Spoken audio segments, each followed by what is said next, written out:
আদম আলাইহিস সালাম তিনি হচ্ছেন আবুল বাশার, মানবমণ্ডলীর আদি পিতা। তিনি এই পৃথিবীর প্রথম মানুষ এবং প্রথম নবী।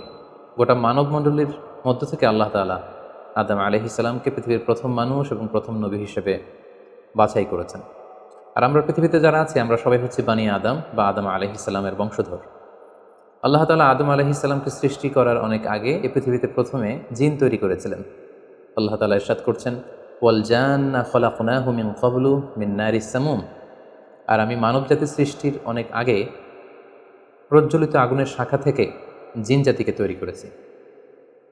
আল্লাহ তাআলা যখন আদম আলাইহিস সালামকে সৃষ্টি করবেন বলে চিন্তা করলেন, আল্লাহ তাআলা সিদ্ধান্তটি ফেরেশতাদের সাথে শেয়ার করলেন। আল্লাহ তাআলা বললেন, ইন্নী জাআইলুন ফিল আরদি খলিফা।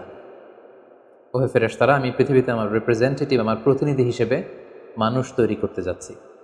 যেহেতু জিন জাতিরা পৃথিবীতে আদম আলাইহিস সালামের আগেই অনেক রক্তপাত করেছিল, বিশৃঙ্খলা সৃষ্টি করেছিল, সেই অভিজ্ঞতার আলোকে সেই ডিসকাশনে আল্লাহ তাআলার সাথে ফেরেশতাদের ডিসকাশনে ফেরেশতারা তাদের মতামত পেশ করলেন। তারা বললেন তাদের অভিজ্ঞতার আলোকে, ক্বালু আতাজআলু ফিহা মান ইউফসিদু ফিহা ওয়া ইয়াসফিকুদ দিমা। অর্থাৎ, হে আল্লাহ, আপনি কি এমন কোনো জাতি তৈরি করবেন যারা পৃথিবীতে ফাসাদ সৃষ্টি করবে, ক্যাওস করবে, রক্তপাত করবে? নাহনু নুসাব্বিহু বিহামদিকা ওয়া নুকদ্দিসু লাক। আমরা তো আপনার তাসবিহ পড়ি, আপনার প্রশংসা করি, আমরাই তো ভালো, কেন আপনি আবার মানুষ বানাতে যাবেন? আল্লাহ তাআলা বললেন, ইন্নী আ'লামু মা লা তা'লামুন। যে হে ফেরেশতারা, আমি এমন কিছু জানি যেটা তোমরা জানো না।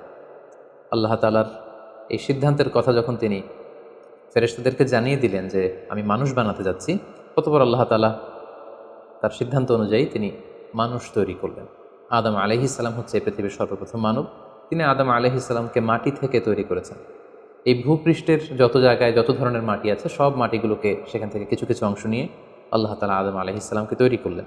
আল্লাহ তাআলা ইরশাদ করছেন, ইন্নী খালিকুম বাশারাম মিন তিন। নিশ্চয় আমি মানবজাতিকে মাটি থেকে তৈরি করেছি। এজন্য বলা হয়ে থাকে মাটির মানুষ, বা আদম হচ্ছে মাটির তৈরি। বেসিকলি আমরা সবাই আমাদের মা এবং বাবা থেকে তৈরি হয়েছি, তাদের স্পার্ম থেকে, ওভাম থেকে। যেহেতু মানুষের এই বীর্য বা স্পার্মটি আমাদের খাবার দাবারের একটা শক্তিরস বা নির্যাস, এবং আমাদের খাবার দাবার ফলমূল এগুলো আসে বেসিকলি মাটি থেকে, সেই দিকে ইঙ্গিত করে আমাদেরকে বলা হয় যে আমরাও হচ্ছি মাটির তৈরি। আদম আলাইহিস সালামকে আল্লাহ তাআলা সরাসরি মাটি থেকে তৈরি করলেন, এবং এই সৃষ্টি প্রক্রিয়ার 3টি ধাপ ছিল। প্রথমত আল্লাহ তাআলা মাটিগুলোকে এঁটেল মাটিতে রূপ দিলেন, যেটাকে কোরআন বলেছে তিনুন লাজিব। তারপর সেই এঁটেল মাটিতে আল্লাহ তাআলা বৃষ্টি বর্ষণ করলেন, ফলে সেটা হয়ে গেল হামাইম মাসনুন, মানে কাদামাটি। এরপর কাদামাটির সে দলা দিয়ে আল্লাহ তাআলা সেখানে হিট দিলেন, প্রচণ্ড তাপ দিলেন। তাপ দিয়ে সেই মাটির দলাটিকে তিনি বানালেন সলসলিন কাল ফখর, ঠনঠনে পোড়ামাটি। এবং সেই ঠনঠনে পোড়ামাটির যে কাঠামো, আল্লাহ তাআলা আদম আলাইহিস সালামের স্ট্রাকচার দিলেন, কাঠামো দিলেন, এবং সেই কাঠামোর ভেতরে আল্লাহ তাআলা রুহের ফুৎকার দিলেন। আল্লাহ বললেন, ফাইদা সাওয়াইতুহু ওয়া নাফাখতু ফীহি মির রূহি। যখন আমি আদমকে তৈরি করলাম, তখন then I breathed into him my spirit. আমি তার ভেতরে আমার রুহের ফুৎকার দিলাম। ফলে আদম আলাইহিস সালাম জীবিত মানুষ হিসেবে সর্বপ্রথম আবির্ভূত হল।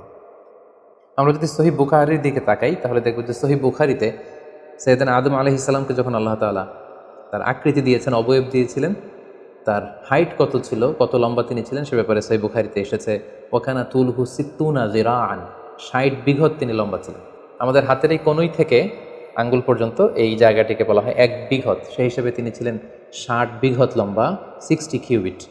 এবং সহিহ মুসলিমের একটি বর্ণনা থেকে আমরা জানতে পারি, জুমার দিন আল্লাহ তাআলা আদম আলাইহিস সালামকে তৈরি করেছিলেন।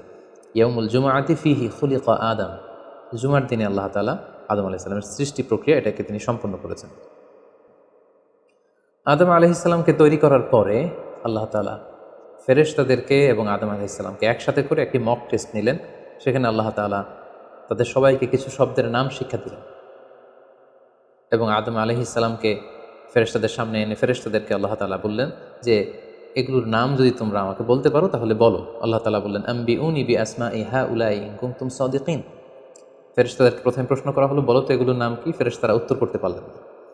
অতঃপর আদম আলাইহিস সালামকে লক্ষ্য করে আল্লাহ যখন বললেন, ইয়া আদম আম্বিহুম বিআসমাইহিম, হ্যাঁ আদম, তুমি এই জিনিসগুলোর নাম সবাইকে শুনিয়ে দাও। ফালাম্মা আম্বাআহুম বিআসমাইহিম, আদম আলাইহিস সালাম যখন একটার পর একটা সবগুলো জিনিসের নামকরণ করে ফেলতে পারলেন, সবগুলো জিনিসের নাম বলতে পারলেন, ক্বালা আলাম আকুল লাকুম ইন্নী আ'লামু গায়বাস সামাওয়াতি ওয়াল আরদ। আল্লাহ তাআলা ফেরেশতাদেরকে বললেন, আমি কি তোমাদেরকে বলিনি যে আমি আকাশ জমিনের গায়েবের সমস্ত বিষয়ের ধারক এবং বাহক, সব বিষয়ের জ্ঞান আমার কাছে আছে। সো আদমকে আমি এমন কিছু স্পেশাল ফিচার দিয়ে তৈরি করেছি যেগুলো অ্যাঞ্জেলদের মধ্যে ল্যাকিংস ছিল। ফলে ফেরেশতারা সেগুলো জানার পরেও সেগুলোর নাম আল্লাহ তাআলাকে রিপিট করে বলে শোনাতে পারেনি, কিন্তু আদম আলাইহিস সালাম সবগুলো জিনিসের নাম একটার পর একটা তিনি বলে ফেলতে পারলেন। এবং এ থেকে প্রমাণিত হয় যে আল্লাহ তাআলা এখানে ফেরেশতাদের অপারগতা এবং আদম আলাইহিস সালামের শ্রেষ্ঠত্বের প্রমাণ তিনি এখানে স্থাপন করলেন। অনেকে প্রশ্ন করে থাকে যে আল্লাহ তাআলা আদম আলাইহিস সালামকে স্পেশালি এই জিনিসগুলোর নাম শিক্ষা দিয়েছিলেন, ফলে আদম আলাইহিস সালাম বলতে পেরেছেন, কিন্তু ফেরেশতাদেরকে তো এই জিনিসগুলোর নাম শিক্ষা দেওয়া হয়নি। সো তারা কি করে বলবে? কোরআনের কোথাও এটা সুস্পষ্ট বলা হয়নি যে আল্লাহ তাআলা যখন এই জিনিসগুলোর নাম শিক্ষা দিচ্ছিলেন তখন আলাদা করে আদম আলাইহিস সালামকে শিক্ষা দিচ্ছিলেন। বরং এমনও হতে পারে যে শেখানোর প্রক্রিয়াটি যখন চলছিল তখন ফেরেশতা এবং আদম তারা সকলেই উপস্থিত ছিল, কিন্তু আদম আলাইহিস সালামকে আল্লাহ তাআলা এমন কিছু মানবিক বৈশিষ্ট্য স্পেশাল ফিচার দিয়ে তৈরি করেছেন যার ফলে তিনি এগুলোর উত্তর করতে পেরেছিলেন।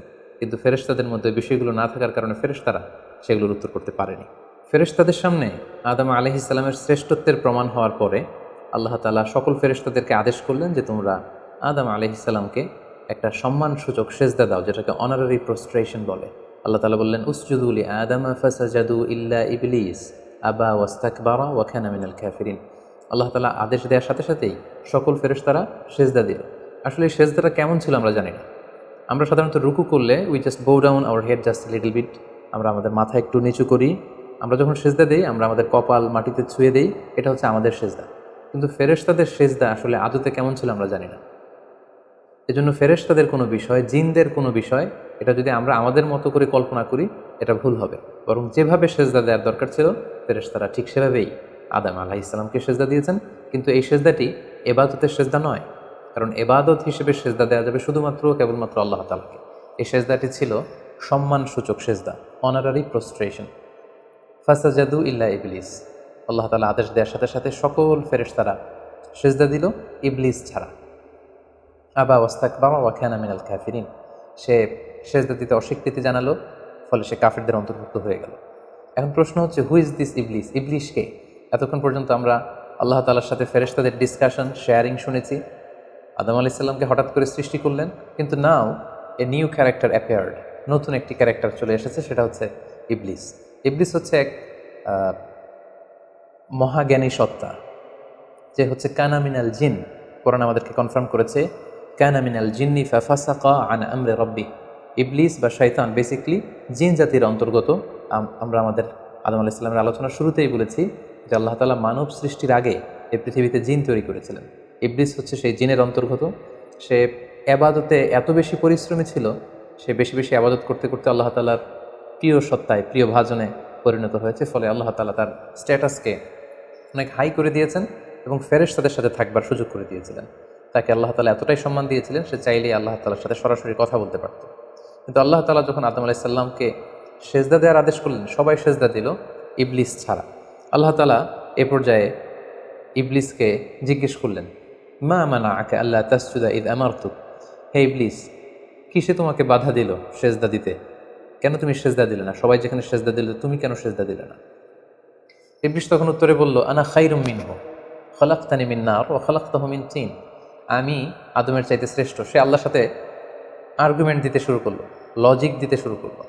সে যদি অন্তত এতটুকু বলতো যে আল্লাহ, আপনি কেন আমাকে সেজদা দিতে বলছেন, আমি এটার সিগনিফিকেন্স, এটার কারণ জানতে চাই, অথবা আল্লাহ আমি ভুল করে ফেলেছি, আপনি আমাকে ক্ষমা করুন, এর কোনোটাই না করে সে আল্লাহর সাথে আর্গুমেন্ট দিতে লাগলো। আর্গুমেন্টেটিভ একটা অ্যাটিটিউড তার মধ্যে গ্রো করলো। সে বলল, খলাকতানি মিন নার ওয়া খলাকতাহু মিন তিন। আপনি আমাকে সৃষ্টি করেছেন আগুন থেকে, আদমকে সৃষ্টি করেছেন মাটি থেকে। আগুন হচ্ছে ঊর্ধ্বমুখী, আগুনের লেলিহান শিখা দাউ দাউ করে উপরের দিকে উঠতে থাকে, আর মাটির চাকা ঢিলা, ছেড়ে দিলে নিচে পড়ে যায়। সো ঊর্ধ্বমুখী কোনো জিনিস তো নিম্নমুখী কোনো জিনিসের কাছে নত হতে পারে না, আমি কেন সেজদা দেব? সে যখন আল্লাহ তাআলার কাছে এইভাবে যুক্তিতর্ক স্থাপন করলো, আল্লাহ তাআলা তার র্যাঙ্কিংকে নষ্ট করে দিলেন। আল্লাহ বললেন যে তুমি বিতাড়িত, অভিশপ্ত, লাঞ্ছিত এবং ধিকৃত। আল্লাহ তাআলা তার যে হাই র্যাঙ্ক এবং স্ট্যাটাস, সেই পদমর্যাদা, তাকে পদমর্যাদাচ্যুত করা হলো। ফলে সে তার আগের অবস্থানে আর থাকলো না। সে আল্লাহ তাআলাকে এবার বলতে আরম্ভ করলো, ক্বালা আনজিরনি ইলা ইয়াউমি ইউবআসুন। হে আল্লাহ, এত বছর আমি আবাদত করার পরে আপনার প্রিয় ভাজন হলাম, কিন্তু শুধু আদমকে সম্মানসূচক সেজদা প্রদর্শন না করার কারণে আপনি আমার স্ট্যাটাসকে নামিয়ে দিলেন, আপনি আমাকে ধিক্কৃত অভিশপ্ত বলে ঘোষণা করলেন। তাহলে আমি আপনার কাছে একটা জিনিস চাই, সেটা হচ্ছে আংজিদনি ইলা ইয়াউমি ইউবাআসুন। আপনি আমাকে কিয়ামত পর্যন্ত হায়াত দিন, যাতে আমি কিয়ামত পর্যন্ত বেঁচে থাকতে পারি। এবং সে শুধু আল্লাহর সাথে আর্গুমেন্ট দিয়েই ক্ষান্ত হয়নি, সে এ পর্যায়ে আল্লাহ তাআলাকে চ্যালেঞ্জ ছুড়ে দিল। বেসিকলি যদিও ইবলিস এত এত ইবাদত করে আল্লাহ তাআলার প্রিয় হয়েছিল, ফেরেশতাদের পর্যায়ে চলে গিয়েছিল, আল্লাহ তাআলা তার সাথে ডিরেক্টলি কথা বলতো, কিন্তু ইবলিসের ভেতরে একটা সুপ্ত অহমিকা বোধ ছিল। আল্লাহ তাআলা চেয়েছেন এই ইনসিডেন্টের মধ্য দিয়ে সেই সুপ্ত অহমিকা বোধটা প্রকাশ করে দিতে। ইবলিস ভাবতো যে কেউ আমাকে ছাড়িয়ে যেতে পারবে না, আমি সবার চাইতে শ্রেষ্ঠ। সে বলেছিল আনা খাইরুম মিনহু, আমি তার চেয়ে শ্রেষ্ঠ। তার ভেতরে যে সুপ্ত অহমিকা বোধ, এই যে অ্যারোগ্যান্স, এই যে ইগোইস্টিক সমস্যা, আল্লাহ তাআলা চেয়েছেন এই ঘটনার অবতারণা ঘটিয়ে ইবলিসের ভেতরকার এই অহমিকা বোধকে